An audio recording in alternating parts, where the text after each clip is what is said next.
Bismillahirrahmanirrahim. Assalamu alaikum, my dear students. How are you? I hope you are enjoying the best of health. I welcome you in my class, that is English for grade 3. We are learning Unit 9. Its title is Good Behavior. My dear fellow teachers, this lesson plan, PowerPoint presentation and worksheet links are given. You may click it, download it, follow it as it is or modify it for your convenience. I'm going to deliver my lecture according to this lesson plan. Yes, my dear students, today under the title of Grammar, we are going to learn about subject-verb agreement.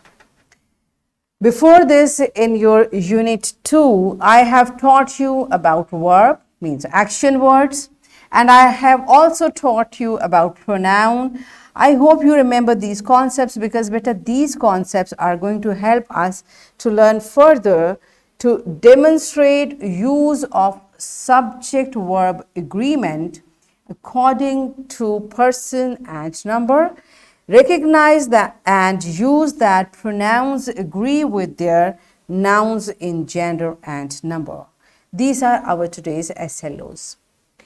Let's start with the name of Allah subhanahu wa ta'ala. Allah mentions in Quran Surah Ikhlas, proclaim, O dear Prophet Muhammad sallallahu alaihi wasallam, He is Allah, He is one.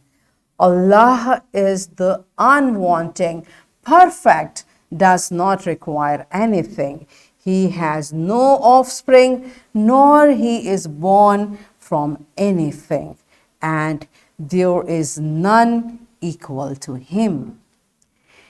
Yes, my dear students, what this beautiful surah tells us. This is a brief introduction of Allah subhanahu wa ta'ala. And this surah tells us that there is only one Allah. Allah is one. Now, my dear children, look at this. He is Allah, He is one. So this He is referring to Allah, and why we have used is after it? Because Allah is one. This is how while writing and while speaking, we are careful in using subject and verb. They should agree with each other. So we will learn about it further in today's lecture.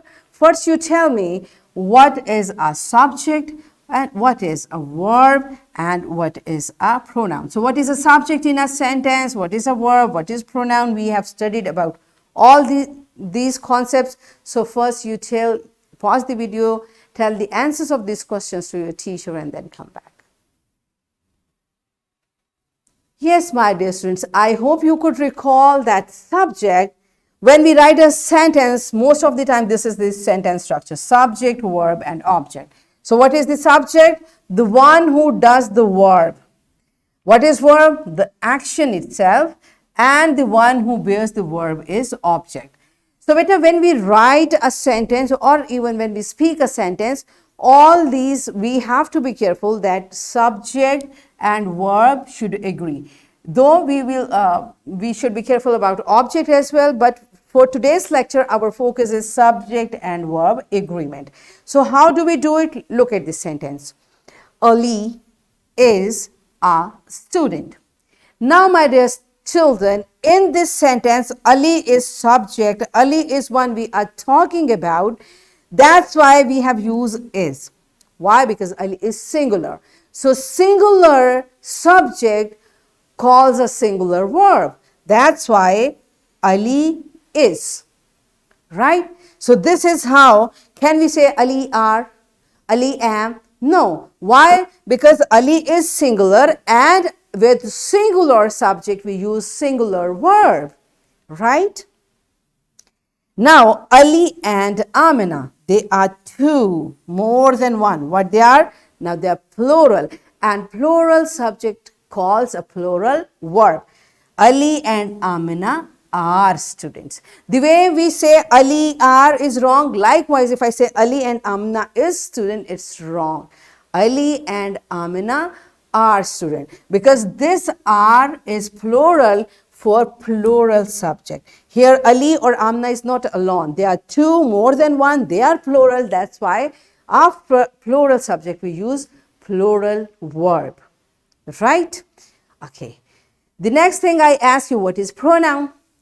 Pronouns are words that are used to take place of nouns in sentence. So what happens? We replace a noun and the word we use for that is a pronoun. How do we do it? Look at this sentence. Ali is a student.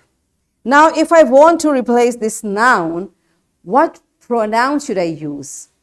Now, look at how do we select a pronoun? Ali is a boy, a male, and a male subject is replaced with he. So, I will replace this Ali with he. Now, still, if I say he or Ali, it remains singular. That's why it needs a singular verb. Ali is, he is, right? This is how we look at the subject. If it is singular, either it's noun or pronoun. If it's singular, it calls a singular verb. Ali is, he is, both are same. Now, when we select a pronoun, we know we have to be careful. Gender, for Ali, we replace it with he because he is the pronoun for males, right? And for selecting a verb, because he is singular, we select a singular verb. Do you understand? This is how, beta, while writing or while speaking, we select noun, pronoun, and we speak or write the verbs accordingly, right? Okay, don't worry, we are going to practice it further. Look at this. If your subject is first person singular, which pronoun we use? I. And if it is plural, we use we. And beta, this we have already, I'm just giving you a flashback or a refresher of that concept. We have already studied in detail how we select a pronoun, okay? If it is second person, we use you for singular and plural both. And if it is third person, means a male singular, we use he for it. A female singular, we use she for it. And for things and animals, we use it. And if they are more than one, they are plural, we use they as pronoun, right? Remember, this we have discussed in detail. Now, when these pronouns become the subject of your sentence, we have to be careful in selecting the verb. If the subject is singular, the verb will be singular, good. And if the subject is plural, the verb will be plural. Okay, look at this. Now, let's make sentences. I is singular, and what do we, which verb we are going to select for it? I is always am. I am a student. We, now we is plural, and what is plural verb out of these? Only are, right? Is a singular verb, am is singular for first person, so are is only plural, so we are students. You is, because I told you it's singular as well as plural, that's why we always use are with it. It's an important point, remember, we always use are, you are, okay? All right. He is, why I told you he is singular, that's why it will call a singular verb. She is a student. It is a pet cat. Now, it refers to a singular thing or living or non-living. That's why it calls a singular verb. And they is plural. That's why are. They are students. Now, do you understand how according to subject we select verb? Either it's for nouns or for pronouns. Singular subject calls singular verb and plural subject calls plural verb. Are you clear with this concept? All right. So let's see what does your book say about it. All of you open your book on page number 75. Subject-verb agreement. Subjects and verbs must agree with one another in number, singular or plural. Thus, if a subject is singular, its verb must also be singular. If a subject is plural, its verb also needs to be plural. For example, Sania.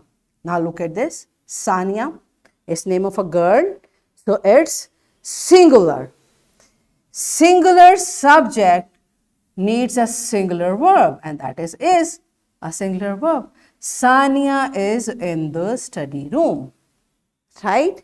In next sentence, Sania and Rabia. Now there are two persons, two girls, and they are plural. That's why it will call up plural verb, that is are. Sania and Rabia, plural subject, are plural verb in the kitchen.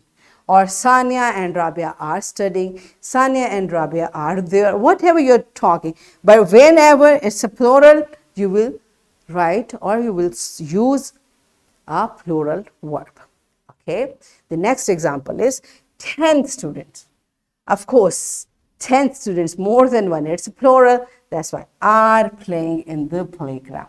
Are you clear with the concept? Right? But whenever we find subject, and I told you, don't be upset with it, it can be a noun or a pronoun. In both cases, if it is singular, we'll use a singular verb. If it is plural, we'll use a plural verb. Simple, right? Okay, let's practice it through an activity. What we are going to do, your teacher will divide class in pairs. Okay? Students get a stack of cards with subjects and verbs. Now, students will match subjects with verbs to make correct sentences. Right? So, your teacher will give you two stacks, subjects and verbs. You will match them and you will make them sentences. Let's see. Do you select the correct singular subject with singular verb and plural subject with plural verb? Okay, so pause the video, enjoy the activity, and then come back. Yes, my dear children, are you done with it? Good job. Now, let's practice it from your book, page number 76. Choose the correct form of verb that agrees with the subject. Now, beta, you will read each sentence. The options of verb is given. You have to select it to agree with subject. Okay, for singular, you will choose singular. For plural, you will choose plural, and be careful. Pause the video, complete this task in your book, and then come back. Yes, my dear children, are you done with it? Good job. Now, it's time for your homework. You will write 8 sentences. And be careful, all these 8 sentences should be using subject-verb agreement. And here is a worksheet, my dear fellow teachers. This worksheet, lesson plan, PowerPoint presentation, links are given. You may click it, download it, and kindly provide a printed worksheet to students for practice. So, what we have learned today? We learned to demonstrate the use of subject-verb agreement according to person and number. Recognize and use that pronouns agree with their nouns in gender and number. Are we done with it? Yes. So that's it for today. Tomorrow I'll come again with a very interesting lesson. Till that time, keep learning, keep practicing, and take very good care of yourself. Thank you, and Allah Hafiz.